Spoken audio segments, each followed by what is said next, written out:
بسم اللہ الرحمن الرحیم۔ السلام علیکم ورحمۃ اللہ وبرکاتہ۔ امام بخاری ریسرچ اکیڈمی سے شائع ہونے والے ہفت روزہ میگزین الجمعہ 2 ربیع الثانی مطابق 28 اکتوبر 2022 کے مضامین کی ریکارڈنگ پیش خدمت ہے۔ الحمدللہ رب العالمین وبہ نستعین، اما بعد۔ ذکر انبیاء، آخری نبی حضرت محمد صلی اللہ علیہ وسلم، 15ویں قسط، مولانا محمد فرید حبیب ندوی۔ جب قریش نے دیکھا کہ ان کی دونوں تدبیریں ناکام ہو گئیں تو انہوں نے حضور اکرم صلی اللہ علیہ وسلم کی دعوت کو روکنے کے لیے کچھ اور طریقے اختیار کیے، جیسے انہوں نے نبی کریم صلی اللہ علیہ وسلم پر الٹے سیدھے الزامات لگانے شروع کر دیے تاکہ لوگ آپ کے قریب ہی نہ آئیں۔ جو مسلمان ہو گئے ہیں وہ بھی آپ کا ساتھ چھوڑ دیں۔ کبھی وہ لوگ آپ صلی اللہ علیہ وسلم کو نعوذ باللہ پاگل کہتے، کبھی جادوگر کہتے، کبھی جھوٹا کہتے۔ اسی طرح انہوں نے آپ کے اور آپ کے ساتھیوں کے پیچھے بدمعاشوں، اوباشوں، آوارہ لوگوں کی ایک ٹیم لگا دی تھی، جن کا کام یہ تھا کہ وہ ان لوگوں کا مذاق اڑاتے۔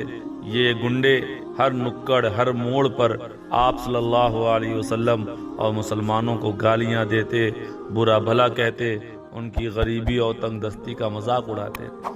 اسی طرح انہوں نے آپ کے لائے ہوئے پیغام کے بارے میں بھی شک و شبہ پیدا کرنا چاہا اور آپ کے دین پر اعتراض کرنا شروع کر دیا تاکہ اس طرح لوگ آپ کے دین سے بدگمان ہو جائیں۔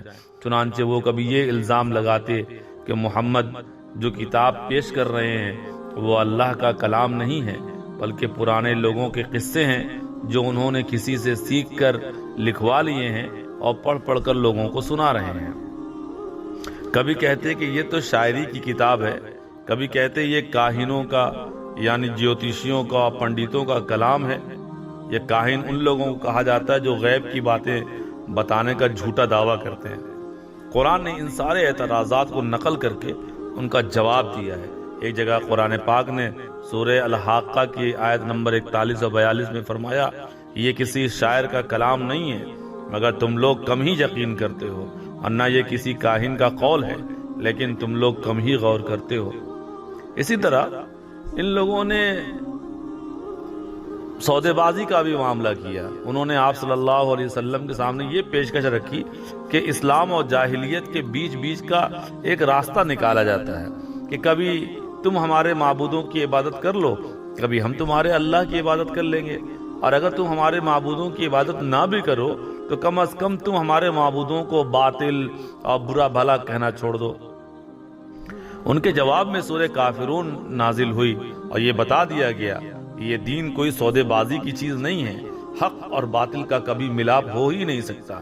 یہ نہیں ہو سکتا کہ مسلمان ایک اللہ کے ساتھ دوسرے جھوٹے خداؤں کو بھی پوجے۔ قرآن نے صاف صاف فرما دیا، لکم دینکم ولی دین، کہ تمہارے لیے تمہارا دین ہے اور میرے لیے میرا دین۔ اسی طرح جب ان کے یہ سارے حربے فیل ہو گئے تو پھر وہ ظلم و تشدد پر اتر آئے، اور باطل کا ہمیشہ یہی رویہ رہا ہے، جب اس کے پاس حق کا سامنا کرنے کی قوت نہیں ہوتی تو وہ زیادتی پر اتر آتا ہے۔ چنانچہ مکے کے مشرکین نے آپ صلی اللہ علیہ وسلم اور مسلمانوں کو ستانا شروع کیا۔ وہ یہ سمجھ رہے تھے کہ اس طرح مسلمان اپنا دین چھوڑ بیٹھیں گے اور دیکھنے والے انہیں دیکھ کر اسلام لانے کی ہمت نہ کر پائیں گے، مگر ان کی یہ امید بھی خاک میں مل گئی اور ہزار ظلم کے باوجود اسلام پھیلتا ہی گیا۔ جاری ذکر و دعا، سب سے زیادہ تیز قبول ہونے والی دعا، مولانا محمد خالد ضیاء صدیقی ندوی۔ ایک حدیث میں اللہ کے پیارے رسول حضرت محمد صلی اللہ علیہ وسلم نے 5 ایسے خوش نصیب بندوں کا ذکر فرمایا ہے جن کی دعا زیادہ قبول ہوتی ہے۔ پھر آپ صلی اللہ علیہ وسلم نے فرمایا کہ ان میں بھی یعنی ان 5 لوگوں میں بھی اس شخص کی دعا سب سے زیادہ تیز قبول ہوتی ہے جو اپنے بھائی کے لیے اس کے غائبانہ میں دعا کرتا ہے۔ کیوں کہ اس میں ریاکاری اور دکھاوا نہیں، خلوص و محبت آخری درجے کی ہوتی ہے، اور جس کام میں خلوص زیادہ ہوتا ہے وہ اللہ کی بارگاہ میں جلد قبول ہوتا ہے۔ اپنی بھلائی اور بہتری کے لیے تو ہم سب دعا کرتے ہیں، لیکن اپنے مسلمان بھائیوں کی بھلائی ان کی خوشحالی کے لیے ہمارے ہاتھ بہت کم اٹھتے ہیں، جبکہ اسلام کی تعلیم تو یہ ہے کہ ہمیں صرف اپنی بھلائی کی فکر نہیں کرنی ہے بلکہ اپنے مسلمان بھائیوں کی بھلائی کے بارے میں بھی سوچنا ہے۔ جس طرح ہم اپنے لیے دعائیں کرتے ہیں، ہمیں اپنے بھائیوں کے لیے بھی خصوصی اور عمومی دعائیں کرنی چاہیے۔ جو مسلمان ہونے کی حیثیت سے ہمارے بھائی ہیں ان کے لیے عام طریقے پر دعا کرنی چاہیے، مگر جو ہمارے رشتہ دار ہیں، ہمارے محسن ہیں، ان کے لیے خصوصی دعا کا اہتمام کرنا چاہیے، جیسے والدین، بھائی بہن، چچا، ماموں، خالہ، دیگر قریبی رشتہ دار۔ اسی طرح ہمارے اساتذہ، دوست، احباب، ملنے جلنے والے لوگ جو ہمارے کام آتے رہتے ہیں، ان کے لیے خصوصی طور پر ان کا نام لے کر دعا کرنی چاہیے۔ وہ کہیں یا نہ کہیں، ان کا حق سمجھ کر ہمیں ان کو اپنی دعاؤں میں یاد رکھنا چاہیے۔ جب ہم اپنے مسلمان بھائیوں کے لیے دعا کرتے ہیں تو اس میں صرف ان کا فائدہ نہیں ہوتا ہے، ہمارا فائدہ بھی ہوتا ہے۔ ایک حدیث میں ہے کہ جب کوئی مسلمان اپنے بھائی کے لیے اس کے پیٹھ پیچھے دعا کرتا ہے تو وہ قبول ہوتی ہے، اور اس کے سر کے پاس ایک فرشتہ مقرر ہوتا ہے۔ جب بھی وہ اپنے بھائی کے لیے دعا کرتا ہے تو فرشتہ آمین کہتا ہے، ساتھ میں یہ بھی کہتا ہے کہ بھائی کے حق میں تو نے دعا کی ہے، تیرے لیے بھی اس جیسی نعمت اور دولت کی خوشخبری قبول کر۔ مسلم 27:33۔ اس لیے ہمیں چاہیے کہ ہم اپنے لیے بھی خوب دعائیں کریں، اپنے اسلامی اور سگے بھائیوں کے لیے بھی خوب دعائیں مانگیں، دوسروں سے دعاؤں کی درخواست بھی کریں۔ اللہ تعالی ہم سب کو اس کی توفیق عطا فرمائے، آمین۔ اخلاقیات۔ اپنے اوپر خرچ کرنے میں بھی ثواب ہے۔ مولانا محمد فرید حبیب ندوی۔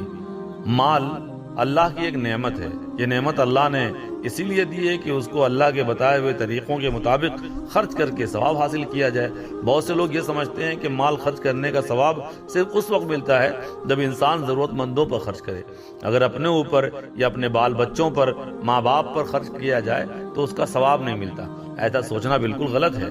اسی طرح کچھ لوگ ایسے ہوتے ہیں کہ اگر ان کا مال اپنے یا اپنے بال بچوں کے علاج میں یا کسی ضرورت کے کام میں خرچ ہو جائے تو اس کو بوجھ سمجھتے ہیں اور پریشان ہونے لگتے ہیں۔ یہ سوچ بھی اچھی نہیں ہے۔ یاد رکھنا چاہیے کہ جو کچھ بھی آپ خرچ کرتے ہیں یا صدقہ خیرات کرتے ہیں، ان سب میں سب سے زیادہ ثواب اس خرچ کرنے پر ملتا ہے جو آپ اپنی ذات پر یا اپنے بال بچوں پر کرتے ہیں۔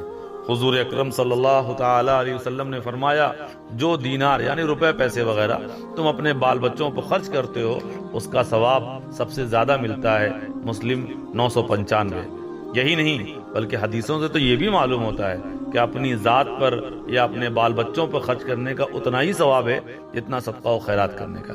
رسول اکرم صلی اللہ تعالی علیہ وسلم نے فرمایا، جب آدمی اپنے گھر والوں پر ثواب کی نیت سے خرچ کرتا ہے تو یہ خرچ کرنا اس کے لیے صدقہ بن جاتا ہے۔ بخاری 55۔ ایک حدیث میں ہے کہ پہلے اپنے اوپر خرچ کر کے صدقے کا ثواب حاصل کرو۔ مسلم 997۔ اسی لیے اپنی ذات پر خرچ کر کے ثواب حاصل کیجئے۔ آپ اپنی بیماری یا بال بچوں کے علاج میں خرچ ہونے والے پیسے سے پریشان نہ ہوں، نہ انہیں بوجھ سمجھیں، بلکہ یہ سمجھیں کہ اس پر بھی ہم کو ثواب مل رہا ہے۔ مسائل۔ بیوی کے زیورات اس کے مرنے کے بعد کس کے ہوں گے؟ شادی کے موقع پر لڑکی کو جو زیورات دیے جاتے ہیں ان کی دو صورتیں ہوتی ہیں۔ پہلی صورت تو یہ ہوتی ہے کہ ان زیورات کا لڑکی کو مالک بنا دیا جاتا ہے اور اس سے واپس نہیں لیا جاتا۔ اس صورت میں تو وہ زیورات لڑکی کے ہی ہوں گے اور اس کے مرنے کے بعد اس کے ترکے میں شامل ہوں گے اور پورے ترکے کو شریعت کے مطابق تقسیم کیا جائے گا۔ دوسری صورت یہ ہوتی ہے کہ وہ زیورات لڑکی کو صرف استعمال کرنے کے لیے دیے جاتے ہیں، مالک اس کے سسرال والے ہی رہتے ہیں، اس کی وضاحت کر دی جاتی ہے۔ اس صورت میں ان زیورات کے مالک اس کے سسرال والے ہوں گے، وہ لڑکی کے ترکے میں شامل نہ ہوں گے۔ اور اگر یہ وضاحت نہ کی گئی کہ لڑکی ان زیورات کی مالک ہوگی یا نہیں تو پھر اس علاقے کا یا خاندان کا عرف اور رواج دیکھ کر فیصلہ کیا جائے گا۔ اگر اس علاقے میں لڑکی کو مالک سمجھا جاتا ہو تو مالک ہوگی، اس کے مرنے کے بعد وہ اس کے ترکے میں شامل ہوں گے، اور اگر اسے مالک نہیں سمجھا جاتا تو ان زیورات پر سسرال والوں کا حق ہوگا۔ من جانب امام بخاری ریسرچ اکیڈمی۔ السلام علیکم ورحمۃ اللہ وبرکاتہ۔